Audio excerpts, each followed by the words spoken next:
قیامت کا دن بڑا ہولناک دن ہوگا۔ اس دن جب بندے قبروں سے اٹھیں گے تو قبروں سے برہنہ اٹھائے جائیں گے، قبروں سے جب اٹھائے جائیں گے تو وہ کفن ان سے اتار لیا جائے گا۔ یہ بات جب ام المومنین سیدہ عائشہ رضی اللہ تعالی عنہا نے سنی تو ان کا وجود تھر تھر کانپنے لگا اور عرض گزار ہوئی، یا رسول اللہ پھر ہمیں ایک دوسرے سے حیا نہیں آئے گی؟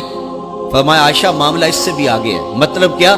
اگر کسی کو ہوش رہا تو حیا آئے گی نا، ہوش اڑے ہوئے ہوں گے، ہول قیامت طاری ہوگا، بدن کانپ رہے ہوں گے، کلیجے لرز رہے ہوں گے، دل خوف سے پانی پانی ہو رہے ہوں گے، پتے پانی ہو جائیں گے، تو حشر کے میدان میں جب لوگ جائیں گے تو سب سے پہلا سوال جو رب لوگوں سے پوچھے گا وہ کیا ہوگا؟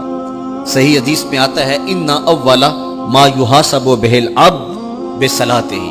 قیامت کے دن بندوں سے اللہ تعالیٰ سب سے پہلا سوال یہ پوچھے گا کہ کیا تم نے نماز پڑھی تھی؟ سب سے پہلا سوال یوم حشر میں قیامت کے دن نماز کے بارے میں، اور اللہ تعالیٰ جل شانہ قیامت کے دن لوگوں کو اپنے حضور سجدہ ریز ہونے کا حکم دے گا کہ آج مجھے سجدہ کرو۔ دنیا پر کوئی سجدہ کرتا ہے یا نہیں کرتا؟ قیامت کے دن تو چاہے گا کہ ابھی سجدہ ریز ہو جاؤں، بلکہ کافر بھی چاہیں گے کہ ہم بھی سجدہ ریز ہو جائیں۔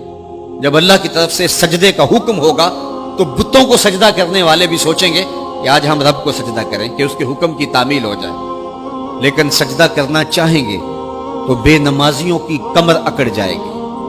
وہ سجدہ کرنا چاہیں گے بھی لیکن سجدہ نہیں کر سکیں گے، اور پھر رب کے سامنے جو ذلت اٹھانا پڑے گی، جو رسوائی اٹھانا پڑے گی، اس کو لفظوں کا پیراہن نہیں دیا جا سکتا۔ اور پھر جو بے نمازی ہوں گے اللہ کے حضور سجدہ نہیں کر پائیں گے، اللہ تعالیٰ انہیں اس صف میں کھڑا کر دے گا جس صف میں فرعون کھڑا ہوگا، نمرود کھڑا ہوگا، حامان کھڑا ہوگا، قارون کھڑا ہوگا، ابی بن خلف کھڑا ہوگا۔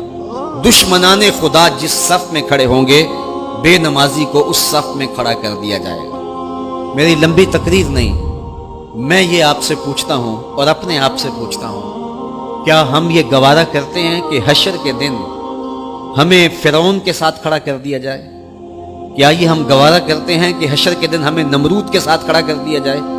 کیا یہ ہماری طبیعت اس کو برداشت کر سکے گی کہ رسول اللہ کے دشمنوں کے ساتھ ہمیں کھڑا کر دیا جائے؟ اور کیا میری مائیں اور بہنیں اور بیٹیاں یہ گوارا کر سکتی ہیں کہ رسول اللہ کی راہوں میں کانٹے بچھانے والی ام جمیل کے ساتھ انہیں کھڑا کر دیا جائے؟ یقیناً ہم کبھی نہیں چاہیں گے، ہم یہ رسوائی کبھی برداشت نہیں کر سکتے۔ ان کے پاس کھڑا ہونا ہی قیامت ہے، ان کے ساتھ کھڑا ہونا ہی عذاب ہے، اور پھر ان کے اوپر لعنتیں بھی برس رہی ہوں گی، اور ان کے چہروں کے اوپر تارکو لک مل دی جائے گی، اور وہ رسوائیوں کے گڑھے میں ہوں گے، تو ان کے ساتھ کھڑا ہونا تو بہت بڑا عذاب ہوگا۔ اور اگر کوئی تکلیف بدنی نہ بھی ہو تو ہم یہ گوارا نہیں کرتے کہ خدا کے دشمنوں کے ساتھ کھڑے ہوں۔ ہماری تو آرزو یہ ہے کہ بلال حبشی کے ساتھ کھڑے ہوں، ہماری تو تمنا یہ ہے کہ ابو ہریرہ کے ساتھ کھڑے ہوں، ہماری تو چاہت یہ ہے کہ رسول رحمت کے غلاموں کے ساتھ کھڑے ہوں، اور ہمیں نصیب ہو جائے حضور کے قدموں میں کھڑا ہونا، اہل بیت کے قدموں میں کھڑا ہونا، داتا گنج بخش علی حجویری کے پاس کھڑا ہونا نصیب ہو جائے، ہمیں بابا فرید کے پاس کھڑا ہونا نصیب ہو جائے، امام اعظم ابو حنیفہ کی قربت میں، حضرت امام حسین کی قربت میں کھڑا ہونا نصیب ہو جائے۔ ہم تو یہ چاہیں گے کہ اس زمرے میں آئیں۔ کل میں نے عرض کیا تھا 2 ہی برادریاں رہ جائے گی قیامت کے دن، باقی ساری برادریاں ٹوٹ جائیں گی، ساری عمارتیں ٹوٹ جائیں گی، صرف 2 برادریاں، ایک یہ برادری جس کا سردار ابو جہل ہوگا، ابو لہب ہوگا، اور ایک وہ برادری جس کے سردار محمد عربی ہوں گے۔ اب جو بے نماز ہوگا اس کو کدھر کھڑا کیا جائے گا؟ جدھر ابو جہل ہوگا، جدھر ابو لہب ہوگا، جدھر عتبہ ہوگا، جدھر عتیبہ ہوگا، جدھر ولید بن مغیرہ ہوگا، جدھر فرعون ہوگا، حامان ہوگا، شدید ہوگا، شداد ہوگا، نفدنون ہوگا، قارون ہوگا، دشمنان خدا ہوں گے۔ بے نمازی کو صف میں کھڑا کر دیا جائے۔ 6 گھنٹے کی تقریر نہیں کرتا، ان 2 لفظوں کو سمجھ لیں۔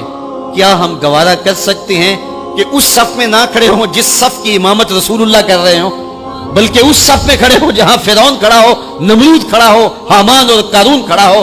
تو یقیناً ہم تو اس تصور سے کانپ جائیں کہ ہم ادھر کھڑے ہوں گے۔ تو پھر آج دعا کی اس محفل کے اندر یہ عزم کر کے اٹھو کہ جان جائے تو جائے، نماز نہ جائے۔ 5 گانا نماز شعار زندگی بنا لیں۔